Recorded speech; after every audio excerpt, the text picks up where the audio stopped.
नमस्कार प्यारे साथियों, स्वागत है आपका अपनी इस YouTube चैनल में और आप देख रहे हैं मोटिवेशनल एंड स्पिरिचुअल ज्ञानवर्धक वीडियोस। दोस्तों, आज के इस नए वीडियो में हम आपको भगवान शिव और शक्ति कौन है। हम सबके मन में यह सवाल आता है कि क्या इस ब्रह्मांड में सबसे पहले आदि शक्ति थी या फिर शिव अर्थात परमेश्वर थे। कौन है ये और कैसे उत्पन्न हुई यह पृथ्वी, कैसे बना यह ब्रह्मांड, इन सारे सवालों का जवाब आज के इस नए वीडियो में जानने वाले हैं।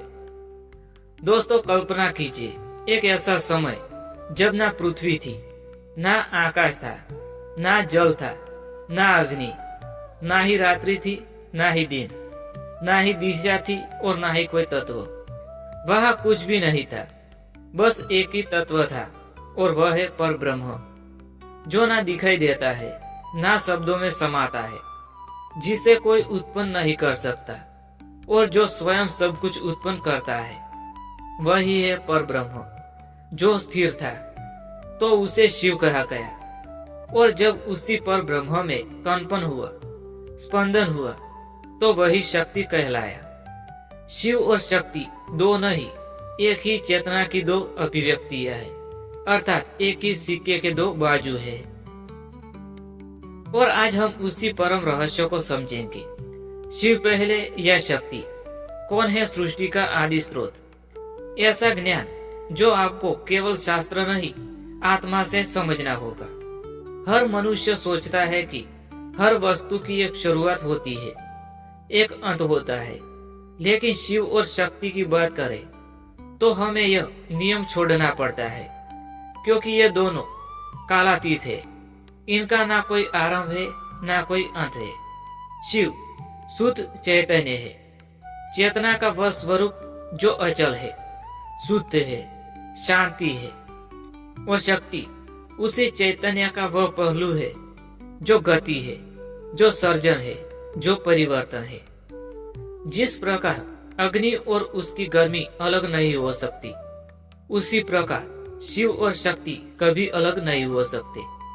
शक्ति के बिना शिव शव के समान है और शिव के बिना शक्ति दिशाहीन है। अब चलिए जानते हैं कि हमारे शास्त्र क्या कहते हैं। पहला शिव पुराण की बात करते हैं। शिव पुराण के अनुसार शिव ही अनादि है, उन्हें ही अपनी माया से शक्ति को उत्पन्न किया। मैं ही आदि ब्रह्म हूँ, मुझसे ही यह संपूर्ण विश्व उत्पन्न हुआ है। यहाँ शिव को मूल कारक बताया गया है। शक्ति उनकी इच्छा से प्रकट हुई। दूसरा है देवी भागवत पुराण। हम देवी भागवत पुराण की बात करें तो इस पुराण में यह कहा गया है कि आदि शक्ति ही मूल कारण है। मैं ही इस संपूर्ण जगत की जननी हूँ। शिव, विष्णु, ब्रह्मा मेरी ही शक्ति से उत्पन्न हुए हैं। यह शक्ति को स्वतंत्र चेतना बताया गया है, जो स्वयं ही ब्रह्मांड की रचना करती है। तीसरा कारण है तंत्र ग्रंथों और कश्मीरी शैव दर्शन के अनुसार। यहाँ पर बात और भी सूक्ष्म है। इन ग्रंथों के अनुसार शिव और शक्ति एक ही पर ब्रह्म के दो पहलू है, कोई बड़ा या छोटा नहीं है। यह एक अद्वैत तत्व है, जहाँ शिव पूर्ण है और शक्ति उसकी पूर्णता की अभिव्यक्ति है। जब कोई साधक गहन ध्यान से प्रवेश करता है तो उसे ना शिव दिखते हैं ना शक्ति, बल्कि एक निर्गुण अनुभव होता है जो दोनों से परे है। वह अनुभव बताता है कि शिव और शक्ति का अस्तित्व केवल द्वैत बुद्धि के लिए है। जब चेतना उच्च हो जाती है तो शिव शक्ति भेद मिट जाता है। शिव अर्थात ब्रह्म और शक्ति अर्थात माया।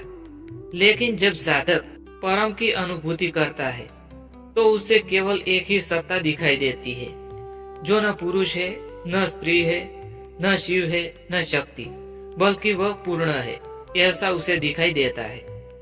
भारतीय संस्कृति ने शिव शक्ति को अनेक प्रतीकों के माध्यम से समझा है। अर्धनारीश्वर, आधा शरीर शिव का, आधा शरीर का। यह दर्शाता है कि दोनों एक दूसरे के बिना अधूरे हैं। लिंग और यंत्र के माध्यम से शिवलिंग स्थिरता का प्रतीक अर्थात पुरुष है, यंत्र अर्थात ऊर्जा का प्रतीक अर्थात स्त्री है। इन दोनों के मिलन से ही सृष्टि संभव है। शिव का तांडव। शिव जब तांडव करते हैं तो शक्ति उसमें समाहित होकर रचती है, बचाती है और संहार करती है। शिव जब नृत्य करते हैं, शक्ति संगीत बन जाती है। शिव जब मौन होते हैं, शक्ति ध्यान बन जाती है। कोई भी साधक जब शिव की साधना करता है तो धीरे धीरे उसे शक्ति का अनुभव होता है, और जब कोई शक्ति की साधना करता है तो वह अंत में शिव में ही लीन हो जाता है। इसलिए तंत्र साधना, योग साधना और भक्ति साधना सभी का लक्ष्य एक ही है, अद्वैत शिव शक्ति में एकत्व की अनुभूति। उदाहरण है, रामकृष्ण परमहंस काली माँ की उपासना करते थे, लेकिन अंत में वे शिव तत्व में लीन हो गए। शंकराचार्य जो ज्ञानी योगी थे, उन्होंने माँ की उपासना करते हुए सौंदर्य लहरी जैसे ग्रंथ लिखे। आज के वैज्ञानिक युग में भी जब हम ऊर्जा और चेतना की बात करते हैं तो वहां भी यही सिद्धांत दिखता है। एनर्जी अर्थात शक्ति और कॉन्शियसनेस अर्थात शिव। क्वांटम भौतिकी तक कहती है कि स्थिर चेतना और गतिशील ऊर्जा एक ही स्रोत से है। जब विज्ञान भी यह कहता है और शास्त्र भी, तो क्या हम अभी यह पूछेंगे कि पहले कौन है? तो आइए इस पूरे ज्ञान का सार समझिए। शिव और शक्ति एक ही ब्रह्म की दो अभिव्यक्तियां है, कोई पहले नहीं, कोई बाद में नहीं। शिव स्थिर है, शक्ति गति है, दोनों मिलकर ही सृष्टि को संभव बनाते हैं। हर साधना का अंतिम लक्ष्य है इस एकत्वता को अनुभव करना। जब तुम शिव को पाना चाहते हो, शक्ति से प्रेम करो। जब तुम शक्ति को समझना चाहते हो, शिव में लीन हो जाओ। यही ब्रह्म ज्ञान है, यही मोक्ष है। प्रिय आत्मा, यह जीवन केवल सांसों का नाम नहीं है, यह एक यात्रा है। शिव से शक्ति की, शक्ति से शिव की।